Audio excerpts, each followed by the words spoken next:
Bon, j'avais prévu de commencer cette vidéo un petit peu plus tôt, donc avant de mettre ma crème et mon blush, mais j'avais un teint effrayant. J'ai juste appliqué le Glow Up de Olution en étirant bien le visage vers l'extérieur pour se donner une seconde chance sur cette journée. Et j'ai appliqué un petit blush Avril en teinte pêche rosée. Il nous faudra au moins ça aujourd'hui. Et je voulais vous montrer mon dernier achat fripe. C'est ce pull violet. J'aime tellement le violet. Je trouve que c'est une couleur très vibrante et dynamisante. Elle fait vraiment du bien. J'ai quelques pièces violettes dans mon dressing, mais je trouvais que je n'en avais pas assez. Alors, je suis allée à la friperie du Sar. C'est pas très loin de Lille. On y accède sur la ligne de tramway. Et on marche un petit peu, c'est vraiment pas très très loin. Donc moi je connaissais la bouquinerie qu'on avait déjà fréquentée avec mon fils, mais un peu moins la friperie.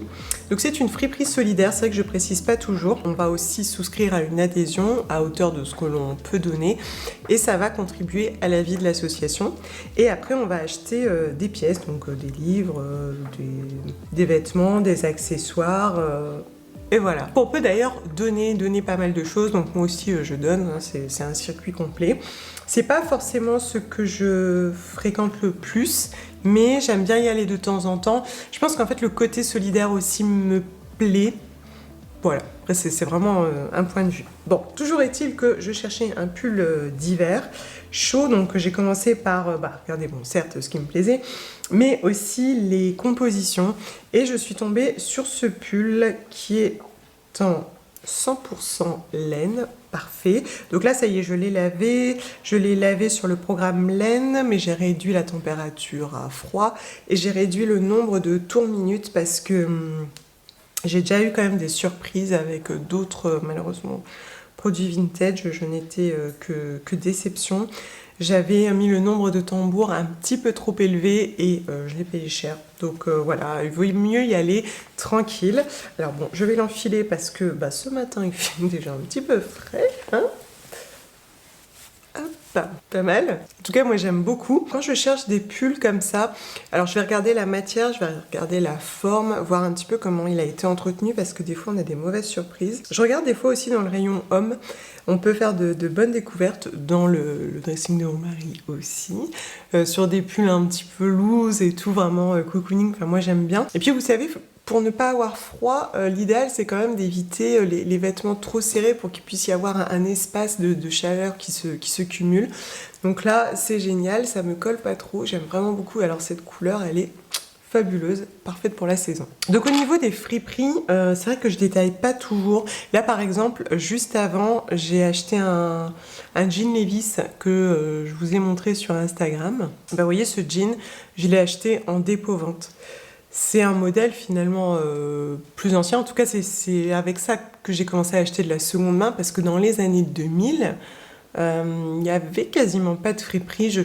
J'allais plus dans des dépôts-ventes. C'était vraiment les petites boutiques de quartier, quoi. Et d'ailleurs, je trouve qu'on trouvait davantage de vraies belles pièces et on faisait vraiment de bonnes affaires, en tout cas à cette époque.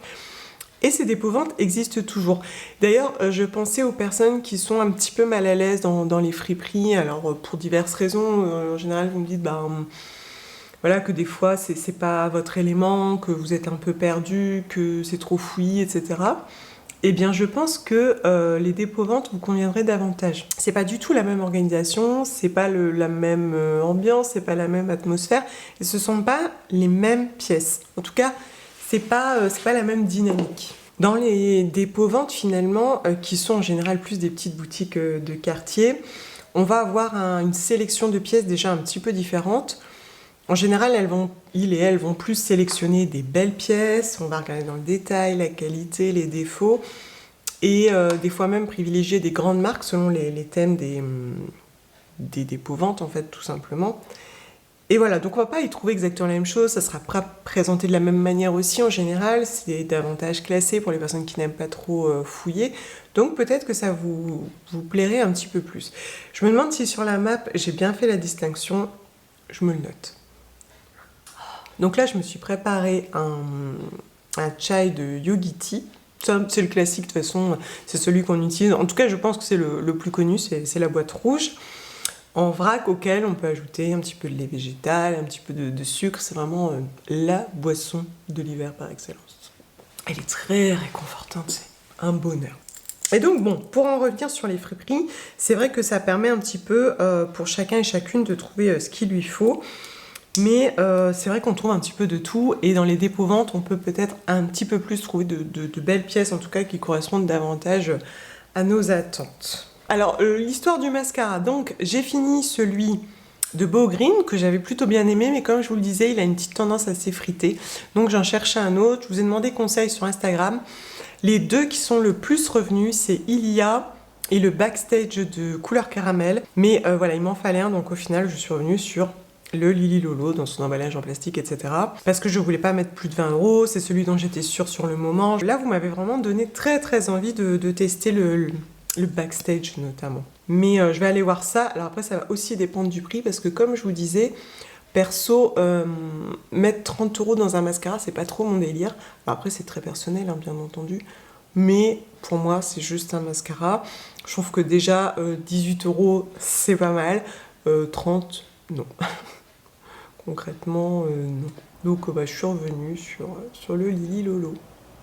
Bon, j'ai changé d'angle parce que j'ai un petit problème de lumière, c'est l'hiver. Alors, je reviens quand même sur cette merveilleuse tasse que je vous ai montrée sur Instagram et qui visiblement vous plaît au moins autant que moi. Je suis pas sûre que vous la voyez bien dans le détail. Elle est pas trop jolie. Je la trouve absolument magnifique. Alors, elle me vient du e-shop La Main Créative qui m'a proposé de découvrir leurs produits. C'est géré par un couple qui s'est lancé il n'y a pas très longtemps. Ils prennent vraiment le soin et de choisir des artisans, des artisanes françaises, mais aussi de choisir des produits qui ont du sens, qui sont tracés. Par exemple, cette petite tasse que j'ai d'abord remarquée, on va être honnête, hein, pour l'aspect esthétique. J'ai regardé, alors, j'ai su qui l'avait fabriquée, où elle est fabriquée en Bretagne, et avec quoi elle l'avait fabriqué. Donc c'est du grès, alors je sais plus d'où exactement, mais voilà, ils vont vraiment aller en tout cas dans le détail des matières pour vraiment donner toute la valeur réelle du produit, et elle est absolument magnifique. Je sais pas si vous voyez bien, mais en fait elle est teintée, émaillée avec du bleu canard, mais nuancé. Alors le bleu canard, c'est ma couleur préférée au monde entier, oui, au moins ça. Bon, je pense que vous aviez déjà remarqué que j'aime le bleu, mais alors cette couleur-ci, c'est de loin ma préférée. Alors c'est pas du turquoise, parce que souvent on me dit « Ah, c'est du turquoise ou du vert en fait ce que t'aimes ». Non, c'est entre les deux, c'est du bleu canard. Alors cette tasse, qui est donc plus une tasse à café, hein, je sais pas si vous vous rendez bien compte de la taille, mais j'aime bien moi pour le thé servir par exemple dans une grosse théière et mettre plusieurs petites tasses. Bon là je n'en ai qu'une, mais souvent je mélange les genres. Cette petite tasse, en plus elle est signée, je trouve que ça en fait qu'un cadeau qui n'a que plus de valeur, encore plus singulier, qui par la force des choses est unique. D'ailleurs pour la petite histoire, j'ai des copains qui m'avaient offert 2 tasses il y a quelques années à mon anniversaire. Et bien vous voyez, à chaque fois que je les sors pour prendre mon café du matin, je pense à eux. Ça a vraiment quelque chose de singulier, plus qu'une série. Ça va se figer dans le temps et apporter une vibration vraiment singulière à l'objet, quoi. C'est vrai que sur ces produits artisanaux qui sont finis, mais vraiment de manière très fine, à la main, on s'aperçoit aussi que c'est beaucoup plus durable. Ne serait-ce que l'émail. Sur des séries, ça va plus facilement sauter, c'est parfois trop fin. Là, on a des produits beaucoup plus durables, et ça fait écho à ce que je vous disais aussi sur le vêtement. J'aime ces objets qui ont une chance de traverser le temps et les époques et d'accueillir quelques petits thés, cafés. Alors cet e-shop m'avait aussi proposé de recevoir un coffret de bougies. Alors c'est pareil, je vous l'ai déjà montré. Des fois je me dis oh j'attends, mais je n'y arrive pas. Donc ce sont 4 bougies. Alors également fabriquées en France, sourcées, etc. Elles sont véganes, fabriquées à partir de cire de soja. Et alors, ma préférée du kit, c'est celle-ci. Elle s'appelle thé, chai latte, mais je vous promets que je ne l'ai pas fait exprès. On est parfaitement dans le thème de Noël, cocooning, prendre soin de soi. Celle-ci, elle est divine. Elle a une odeur, alors effectivement, de prime abord, on sent bien l'épice, chai, etc. Mais au fond, quand on l'aère un petit peu, il y a comme une base assez vanillée, assez chaude. très réconfortante. Enfin, vraiment, de toute façon, c'est celle qui m'a appelée tout de suite, c'est celle que j'ai ouverte. Alors, je m'étais dit, tiens, je vais en garder une pour moi. Comme ça, les autres, je les offrirai. Alors, je sais pas trop comment ça va se terminer, cette histoire. Mais en tout cas, celle-ci, je vais très probablement l'allumer dans l'heure qui suit. Et alors, j'ai été interpellée par Caramel. Alors, c'est marrant, en fait, elles sont pas de la même couleur. C'est joli. Bon, donc Caramel. En fait, pour dire à quel point on est conditionné d'ailleurs. Là, je vois Caramel, j'imagine une odeur. Donc, je me projette déjà dans une odeur. Et en fait, ça sent le vrai caramel. Mais alors, c'est pas du tout ce que j'imaginais. Donc, c'est pour dire à quel point on est quand même conditionné. Je m'attendais à un caramel bien plus synthétique que ça. Et alors là, c'est du vrai caramel. L'odeur, ça me fait penser au caramel... presque, vous savez, au fond, on aurait comme un goût de café. Des caramels mous emballés dans une petite papillote transparente. Est-ce que ça existe encore? Je ne sais pas. Vous savez, depuis que j'ai vu que on estime que la mode de 2000 est vintage, je suis complètement perdue. En tout cas, ça, c'est divin. Et alors, sur ce petit e-shop, pour revenir sur la boutique, vous avez plein de petits articles artisanaux, des petits coffrets. Elle couvre un petit peu tous les domaines, un petit peu chez l'enfant, un petit peu dans la cuisine, un petit peu dans la maison, avec des articles zéro déchet. Enfin voilà, moi, j'apprécie beaucoup la démarche. Et comme vous le savez, chaque année, j'essaye de mettre un petit peu en valeur quand même l'artisanat. Alors, pas que, parce que j'essaye vraiment de répondre aux besoins de chacun, de chacune, aux attentes et au budget. Mais... voilà, si cette année vous avez envie d'aller faire un petit tour, n'hésitez pas, de toute façon je vous mets tous les liens en barre d'infos. Ok, alors ensuite au niveau des petites nouveautés hiver, etc., on reste un petit peu dans cet esprit chai au coin du feu.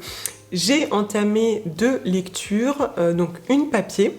Comme je vous disais juste avant, je suis repartie sur du Chimamanda Ngozi Adichie, sauf que là je lis L'autre moitié du soleil. Je vous avais dit que j'avais adoré, bon, Americana, qui a été... énormément mis en avant, mais aussi l'hibiscus pourpre. J'ai beaucoup aimé. Alors, ce sont des textes assez durs, hein. Ces récits sont durs, hein. Clairement, c'est pas très feel good, on va pas se mentir, mais j'aime beaucoup sa plume, en tout cas dans sa traduction, je trouve que c'est vraiment très bien écrit. Alors, il y a pas mal de descriptions, mais ça apporte beaucoup de choses à l'immersion dans l'histoire. Tout se passe au Nigeria, en tout cas jusqu'à présent. Et bah voilà, là je repars dans le texte, ça me plaît beaucoup. Alors c'est vrai que c'est pas feel good, vous me direz, c'est pas forcément l'univers qu'on recherche le plus à cette période de l'année, mais comme je vous disais, je vais vers ce qui m'appelle tout simplement, et là c'est ce qui m'appelle. Et puis plus loin que ça, j'ai eu cette réflexion de me demander de quelle nourriture a besoin ma pensée, mon esprit. Et ça a vraiment cheminé cette année, je vous en ai un petit peu parlé à la rentrée, et la lecture fait partie des clés, en tout cas de mon équilibre.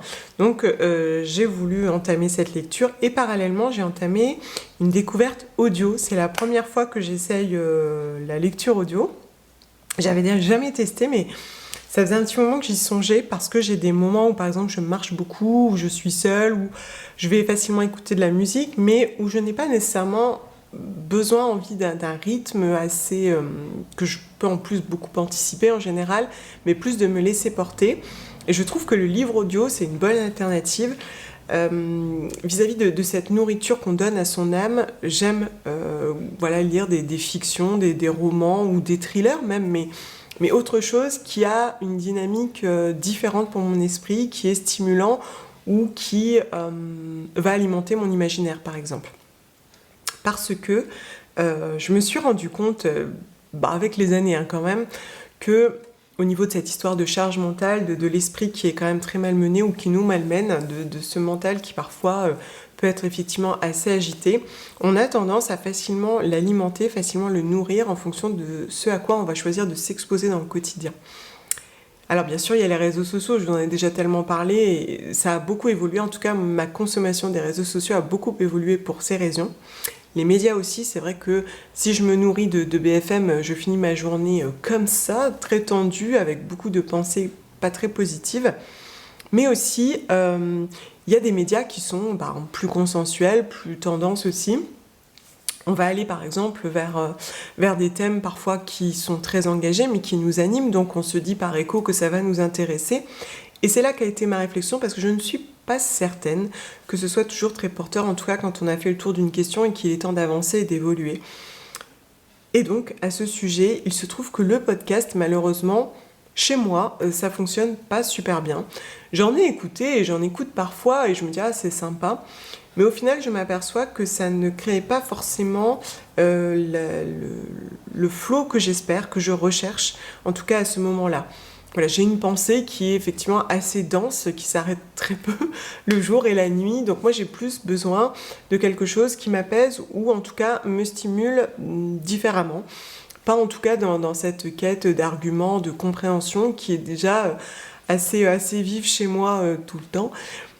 Donc voilà, écouter des personnes sur des sujets engagés, c'est pas forcément ce qui me fait du bien. Au contraire, je vais avoir plus besoin qu'on stimule mon imaginaire, que de construire ma pensée sur autre chose.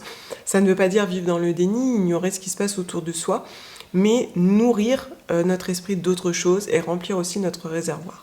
Bref, c'est peut-être un petit peu confus comme ça, mais en bref, ma réflexion a été que, encore une fois, on est acteur et actrice de ce qu'on vit, de ce qu'on ressent, de ce qu'on pense, et donc on est acteur et actrice aussi de notre charge mentale.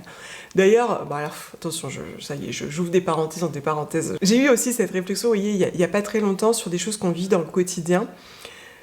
On parlait avec une maman, par exemple, de la charge mentale que ça représente, les enfants, etc. Et à titre d'exemple, on parlait de tout le suivi médical des enfants.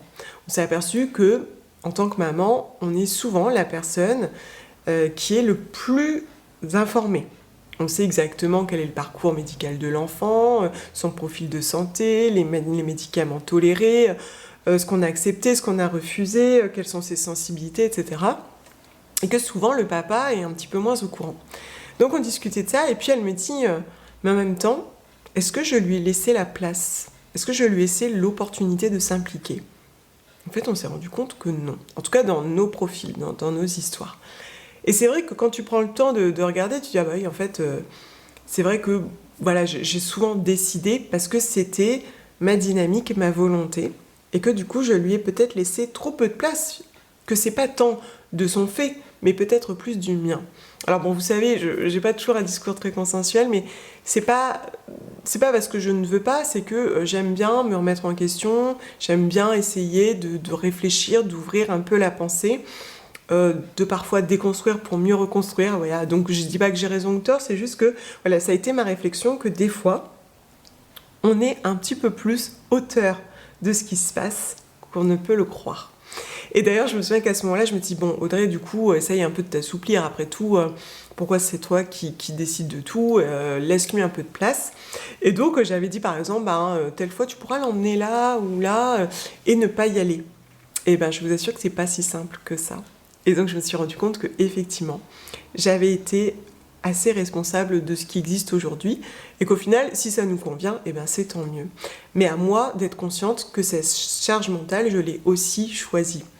Parce que justement, pour la petite histoire, quand je l'ai laissé aller chez le médecin, c'est tout à fait du genre à dire « Par contre, tu penseras bien à dire ça, tu feras attention parce qu'il y a ça aussi. » Et puis quand il revient, « Tu lui as dit qu'il y avait ça ? Quoi, tu lui as pas dit ? Non, mais ça va pas. Mais quoi ? T'as accepté qu'il prenne ça ? Mais non, mais jamais de la vie. » Alors, forte de tout ça, de cette réflexion que j'étais en train de mûrir dans mon coin, j'ai vraiment eu cette idée d'améliorer du coup cet état mental en me disant « Ok, il y a des choses qu'on subit, mais il y a des choses sur lesquelles on est probablement plus acteur et actrice qu'on l'imagine. Et qu'il y a peut-être déjà des choses que tu pourrais changer dans ton quotidien pour que ce soit moins oppressant. » Bref, on ferme cette longue parenthèse. Mais de toute façon, je pourrais en parler pendant des heures. Si vous avez des réflexions, bien entendu, n'hésitez pas. Le but n'est pas nécessairement d'être d'accord, mais de pouvoir se laisser tranquille et avancer dans le bon sens. Tout ça pour dire que du coup, j'ai eu très envie de partir dans de l'audio parce que je trouvais ça très très sympa d'écouter une histoire. Alors sur le coup, je me suis dit, mais est-ce que ça va me plaire l'audio ? Parce que il n'y a pas que l'histoire elle-même, il n'y a pas que le texte, que le récit ou le thème, mais aussi la voix. C'est assez singulier quand même d'écouter une histoire lue par quelqu'un d'autre. Mais en même temps, c'est intéressant. Parce que là, maintenant que j'ai creusé un peu le sujet, tu t'aperçois déjà que ce sont des voix que l'on va choisir en fonction du texte, qui vont être aussi nuancées. Ces personnes-là vont mettre un certain ton, si c'est une femme ou un homme qui parle, selon l'énergie, selon le mouvement, selon la vitesse. Et je trouve que c'est assez intéressant. Alors là, j'ai commencé par un thriller, c'est marrant parce que je pensais pas du tout commencer par ce genre d'histoire. Mais je sais pas, j'en ai écouté 2-3 et c'est avec celle-ci que j'ai accroché. J'en avais très probablement entendu parler parce que c'est Pandemia. Alors je sais plus quand c'est sorti, mais je sais que je l'ai vu ici et là, la couverture avec le signe, donc c'est sûr qu'on en a beaucoup parlé. Alors j'ai écouté d'abord, c'est une voix assez grave, assez vibrante, il y a vraiment quelque chose d'intense dans cette voix. Sur le coup, je me dis oh là là, ça va pas me plaire.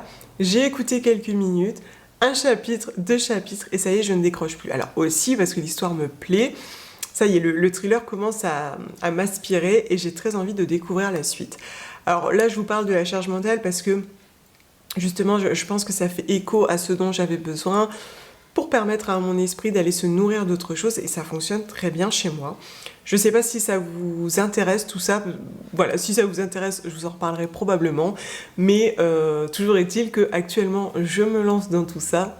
On verra bien. Bon bah écoutez, je pense que je suis prête, en tout cas plus ou moins, ça fera l'affaire pour cette journée. Bon, je vous ai pas montré, mais j'ai juste mis mon jean bootcut Kuishi. Alors, il est plus aux couleurs originales, hein, il a il s'est beaucoup éclairci en fait, hein, il s'est usé à force de lavage. Bon, c'est un petit peu inévitable, mais ça me plaît bien, c'est très coloré, ça fait du bien les couleurs, je trouve, à ce moment où il commence à faire fort gris.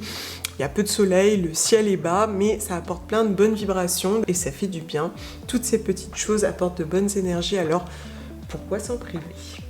Sur ce, je vous dis à très très bientôt. À la période de Noël, en général, j'en profite pour faire plein de vidéos sur le thème de Noël, sur l'ambiance de Noël. Donc, je vous emmènerai très prochainement dans d'autres choses. En attendant, je vous laisse l'article juste en dessous. N'hésitez pas, au plaisir de vous lire et à très vite. Ciao!